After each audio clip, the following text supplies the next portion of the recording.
The land stretched wide and empty beneath the orange sky, a silence only broken by the whisper of wind across dry grass and the steady creak of a wooden windmill. Caleb Morgan, a rancher with a weathered face and eyes that had forgotten laughter, rode along the fence line as he did every evening. His days bled together, feeding cattle, mending broken boards, and sleeping alone in a house too big for one man. Solitude had become his closest companion, and he never questioned it. But that night, as the sun dipped low, something broke the pattern. At first, he thought it was an animal caught in the wire. A faint cry, thin, raw, desperate. Caleb stopped his horse and listened. There it was again, a sound not of beasts, but of human pain. He spurred his horse forward, heart thudding with unease. At the far corner of his land, he found her. A girl, no older than 16, wrists bound cruelly to the fence with coarse rope. Her clothes were torn, dust clinging to her skin, and her face bore the streaks of dried tears. She lifted her head when she heard him approach, eyes wide with fear and defiance all at once. Caleb dismounted slowly, careful not to spook her. "Easy now," he said, voice rough but steady. "I'm not here to hurt you." The girl's lips trembled, but she said nothing. The rope had cut into her wrists, dark bruises blooming where she had struggled. Whoever left her here had meant for her to suffer. With a sharp pull of his knife, Caleb cut her free. She crumpled into the dust, too weak to stand, and he caught her before she hit the ground. Her body was light, fragile, starved of care. For a long moment, she just leaned against him, silent sobs shaking through her frame. "Who did this to you?" he asked gently. Her reply came in a whisper, broken and jagged. "My father. He said I was nothing. Left me here, to be forgotten." Caleb's jaw clenched, the rage inside him burning hotter than the setting sun. He knew cruelty. He had seen it in men before, but to bind one's own child and leave her to die was a darkness beyond comprehension. He carried her to his horse, lifting her as though she weighed no more than a feather. She stiffened when he placed her in the saddle, but exhaustion soon claimed her and her head rested against his chest as he rode back to the ranch. That night, Caleb lit the stove and warmed broth while the girl sat wrapped in an old quilt. She didn't speak, only watched him with wary eyes that had seen too much for their years. When he set the bowl in front of her, her hands shook as she ate, each spoonful like a secret act of survival. In the silence of his kitchen, Caleb studied her. 16, yet carved by hardship into something older. A child stripped of childhood. He recognized the hollow look in her eyes. The same look he had carried when he buried his wife 10 winters ago, the same emptiness that had never left. When she finally set the bowl down, she whispered, "Why did you help me?" Caleb leaned back, his voice steady. "Because no one deserves to be left behind. Not you, not anyone." The days that followed carved a new rhythm into his lonely life. The girl, her name was Emily, was skittish, like a wild foal unused to gentleness. She flinched at sudden movements, slept light as though waiting for danger, and spoke little. Caleb never pressed her. He gave her space, but also gave her work, feeding chickens, gathering eggs, brushing the horses. Slowly, the silence between them filled with something else, a fragile trust built grain by grain. One evening, she sat on the porch, watching the horizon bleed into dusk. "He'll come back for me," she murmured, voice tight with dread. "My father. He won't let me go." Caleb rested against the railing, the rifle leaning close at hand. "Then he'll find he left you with the wrong man. Nobody takes you from here unless you choose to go." For the first time, her eyes softened. Not quite a smile, but something close. As weeks turned to months, the ranch changed. Where once the house echoed with emptiness, now there was the sound of footsteps not his own, laughter rare but precious, and life where there had only been silence. Caleb found himself rising each morning with a purpose beyond cattle and chores. He watched Emily regain color in her cheeks, watched her shoulders straighten with strength. But the shadow of her past lingered. One night, the dogs barked wild, and Caleb saw a figure approaching down the dirt road. A man, staggering with drink, fury in his stance. Emily froze when she saw him, her breath catching. "That's him," she whispered. Caleb's hand closed around his rifle, his voice like stone. "Stay inside." The man stopped at the gate, eyes burning with venom. "You got something of mine, rancher." My daughter. Hand her over. Caleb stepped forward, the weight of years of silence and loss hardening his resolve. She's not a thing to own. You left her tied to a fence to die. You forfeited your right the moment you did. The man sneered, reaching for his belt, but Caleb's rifle was already raised. His voice was low, steady, final. You come one step closer, and you won't take another. For a long, tense moment, the only sound was the wind across the grass. Then the man cursed, spat in the dirt, and turned away, vanishing into the darkness from which he came. When Caleb returned inside, Emily was trembling, tears streaking her face. He'll never stop, she said. Caleb knelt before her, his rough hands gentle as he took hers. Maybe he won't, but you're not alone anymore. You've got a home here, as long as you want it. And I'll stand between you and any man who tries to take it. In her eyes, something broke, fear giving way to the fragile bloom of hope. For the first time, she believed she could belong somewhere, not as a burden, not as a possession, but as a soul worth saving. And for Caleb, the man who had lived too long with silence, he found his heart stirring again. Not with the fire of romance, but with the fierce, unshakable love of a father who had been given a second chance. The lonely rancher was lonely no more. The girl who had been left to die found life again. Together, they built something stronger than blood or loss, a family forged not by chance, but by choice. Caleb rose before the dawn as he always had, his boots crunching over gravel and straw, the smell of the barns thick with hay and cattle musk. He had lived that way for decades, his body trained by routine, his heart hardened by years of silence. But now, something was different. He wasn't just rising for himself anymore. He would glance toward the little room he had cleared for Emily, where the lamp sometimes still glowed late into the night because sleep didn't come easily to her. Sometimes, in the still hours before dawn, he heard her stir, small gasps, the muffled cries of dreams that weren't dreams but memories. Caleb never rushed in. He knew the difference between smothering care and quiet strength. He let her fight through her own shadows, but he was there when morning came, with breakfast on the table and the kind of steadiness that didn't require words. Emily had been with him 6 months now, long enough to learn the rhythms of ranch life. Her hands, once soft, grew calloused from the rope and the shovel. She rode a horse with cautious confidence, mended a fence with her small hands working as stubbornly as his own, and sometimes even sang when she thought no one was listening. The sound startled Caleb the first time, light and tremulous, but bright enough to stir something deep inside him. Yet beneath all that growth, the fear never fully left her. There were times she startled at the slamming of a door, or froze when a truck rattled down the dirt road past the ranch. Caleb pretended not to notice, but he saw it all. One evening, as the two of them sat on the porch watching the horizon, Emily finally spoke the words he knew she had been carrying. "Why do you care for me like this? You could have left me there that night. You didn't owe me anything." Caleb kept his eyes fixed on the horizon, the red glow of sunset catching the scars of his hands. "I once lost everything that mattered. My wife, Mary, she died too young. We never had children. After she was gone, I thought the world had taken all it meant to give me. But when I found you tied to that fence, it was like God had handed me back a reason to keep living. You may think you were abandoned, but to me, you were given." Her throat tightened, tears welling in her eyes, but she didn't speak again. Instead, she leaned her head against his shoulder. Caleb didn't move, didn't need to. That simple gesture said more than any words could. Days bled into weeks, until autumn came. The air grew cooler, leaves curling brown, cattle thicker in their coats. Emily grew stronger in body and spirit. She began to smile more often, her laughter, rare but genuine, becoming a sound Caleb treasured above all else. Then one afternoon, a letter came. Caleb found it tucked in his mailbox, the envelope dirt-stained, the writing harsh and uneven. He opened it at the kitchen table, Emily sitting across from him, chewing slowly on a piece of bread. As his eyes scanned the words, his chest grew tight. "She's mine.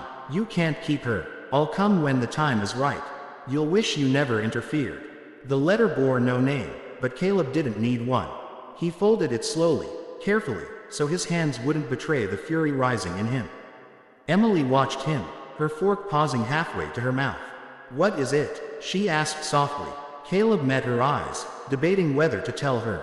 He saw the hope she had begun to carry, fragile as new glass, and he wanted to protect it. But he also knew hiding the truth would only make the shattering worse. "It's your father," he said at last. "He's not finished." The color drained from her face. She set the fork down with trembling fingers. "I told you," she whispered. "He won't let me go." Caleb reached across the table, covering her hand with his rough palm. "Listen to me. This ranch is my land. He has no claim here. He wants to try. He'll have to go through me first." Her voice cracked. "He'll hurt you. He always hurts everyone." Caleb's eyes hardened, not with cruelty, but with the certainty of a man who had lost too much to fear. Not this time. That night, Emily didn't sleep. Caleb heard her moving about in her room, pacing, weeping quietly. He sat in his chair by the cold fireplace, rifle across his lap, staring into the dark. He had lived a long life of loss, but this was the first time in years he felt truly alive, not for himself, but for her. If her father came, he would not be met by silence.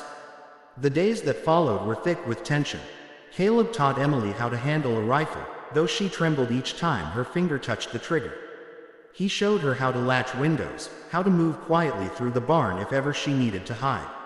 She hated the lessons, but she learned them, because she understood survival was no longer something to wish for, it was something to prepare for. One evening, as they finished supper, headlights cut through the window. The sound of a truck engine rattled up the drive. Caleb's chest tightened, his hand moving instinctively toward the rifle leaning against the wall. Emily froze, her breath sharp. The truck stopped outside, door slamming, boots crunching on gravel. Caleb stepped onto the porch, rifle cradled casually but ready. A man emerged from the dark. His face was familiar from the night months ago, but now Caleb saw him more clearly. Broad shoulders, sunburnt skin, a jaw dark with stubble. His eyes were small and mean, his stance reeking of drink. "Evenin', rancher," the man drawled, voice slick with malice. "I've come for my girl." Caleb didn't move, his voice cold. "You've no claim on her anymore. She stays here." The man smirked, stepping closer to the porch. "You think you can keep her from her blood? She's mine by right. You can't change that." Caleb lifted the rifle a fraction, just enough for the man to see he wasn't bluffing. "You gave up that right when you left her to die. She's not yours. Not anymore." The man's smile twisted into a sneer. "You don't know what she is, old man. You don't know the trouble she's been. She ain't worth the dirt she walks on." The screen door creaked, and Emily stepped out behind Caleb, her voice shaking but strong. "Stop lying. I'm not what you say I am. I'm not yours anymore." Her father turned, eyes narrowing. "You watch your tongue, girl. You think this old fool can save you? He'll turn on you like everyone else." Caleb shifted slightly, blocking her with his body. "She's not alone. Not now. Not ever again." The man's eyes burned with fury, but he hesitated, the gleam of the rifle steady between them. For a long moment, the night held its breath. Then, with a curse, the man spat on the ground and stalked back to his truck. The engine roared to life, and he vanished down the dirt road, leaving only dust and the echo of his rage. Emily sagged against the doorway, tears sliding down her cheeks. "He'll be back," she whispered. Caleb turned, lowering the rifle, his eyes softer now.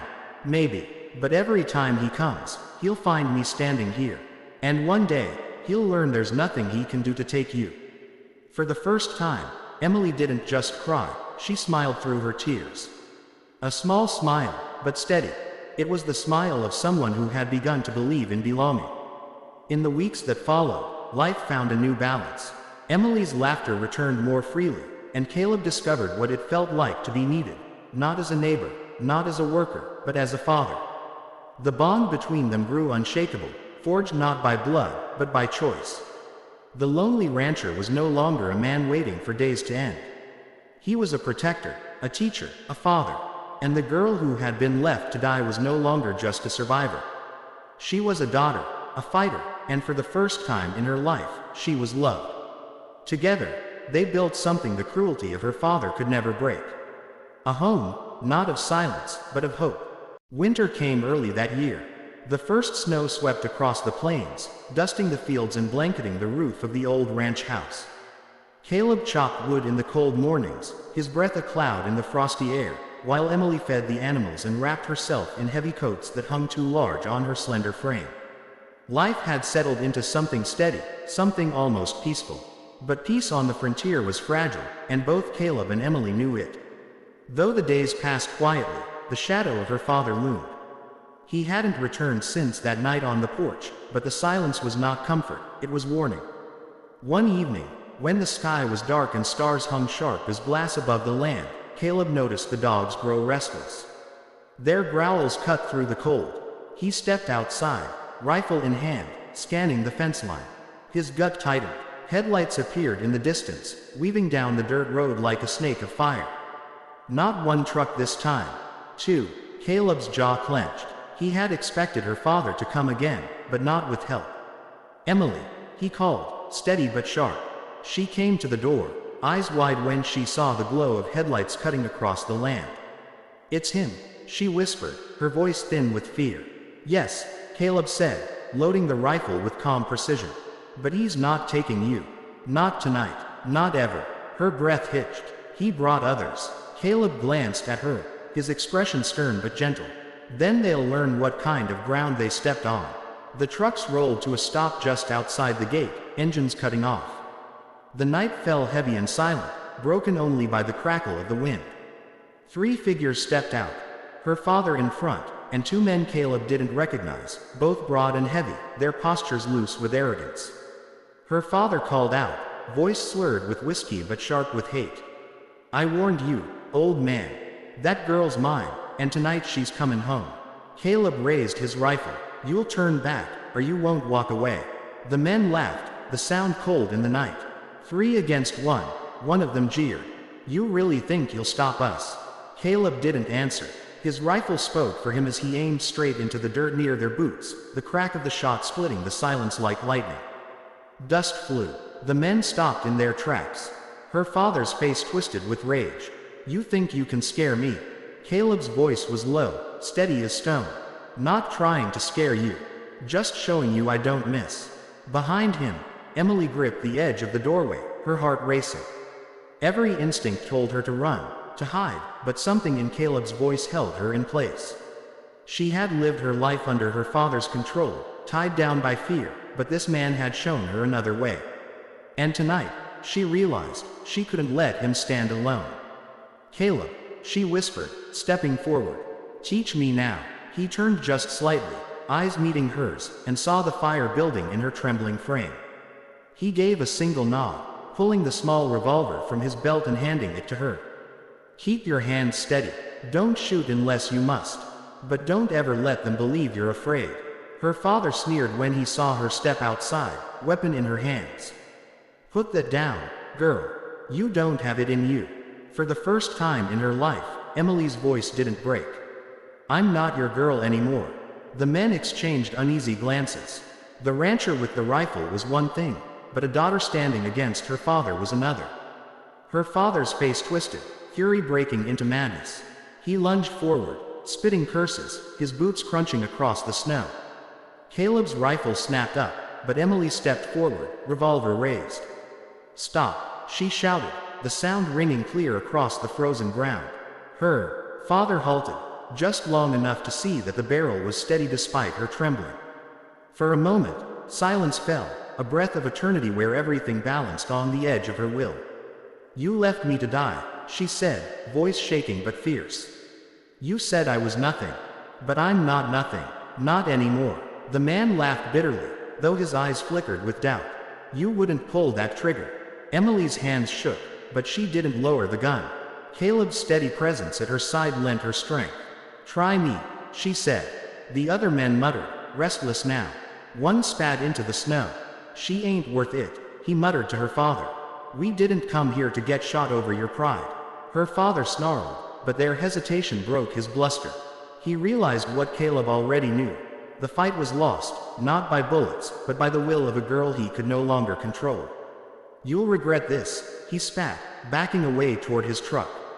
"You both will." Caleb kept his rifle trained until the engines roared to life and the trucks vanished into the night, leaving only silence and the cold starlight. Emily stood frozen, revolver still in her grip, her breath sharp and ragged. Caleb gently lowered her hands, taking the gun back. "You did good," he said quietly. Her tears spilled then, hot and fierce, but they were not tears of fear. They were tears of release, of victory. She collapsed against him, and he held her with arms as strong as the land itself. That night, for the first time, Emily slept without waking to nightmares. And Caleb, watching her from the doorway, felt something he had not known in decades: peace. The days passed, and her father never returned. Perhaps the shame of being turned back by the daughter he once tried to break was too much. Perhaps he found other shadows to crawl into. Whatever the reason, he was gone. Life on the ranch carried forward, season by season. Caleb taught Emily how to brand cattle, how to read the signs of weather in the wind, how to mend not just fences but the wounds a hard world left behind. She grew strong, her eyes no longer hollow but bright with determination. One spring morning, as they sat together on the porch watching calves play in the fields, Emily turned to him. "You saved me, Caleb." He shook his head slowly, his weathered eyes soft. "No, Emily, you saved yourself. I just gave you a place to do it." She smiled then, a smile full and free, and for Caleb, it was enough. The lonely rancher was lonely no more. The girl who had been left tied to a fence found not only a home, but a father. And on that wide, wild land where silence once reigned, there now lived something stronger than cruelty and louder than loss. Hope, and it would never be taken again.